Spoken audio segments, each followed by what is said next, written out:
Hello বন্ধুরা, সবাই কেমন আছে? আশা করি সবাই ভালো আছে, আমিও ভালো আছি। আজকে দেখো আমি একটা রেসিপি নিয়ে চলে আসলাম।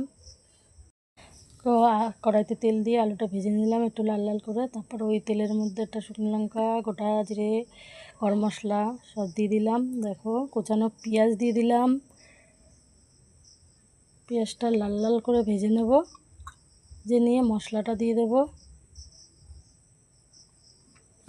দিয়ে দেখো সব মশলাটা বেটে রেখেছিলাম, আদা রসুন পেঁয়াজ কিছু, তার মধ্যে নুন হলুদ দিয়ে ভালো করে কষিয়ে নেব।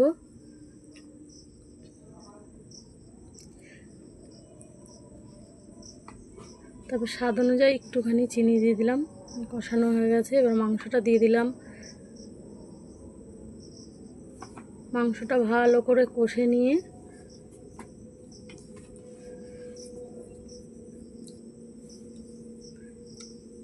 দেখো একটু আমি মিট মশলা দিলাম এতে। এটা তোমরা দিতেও পারো, নাও দিতে পারো। আমি এইভাবে মাংস রান্না করলাম, তোমরা কে কেমনভাবে রান্না করো জানিও।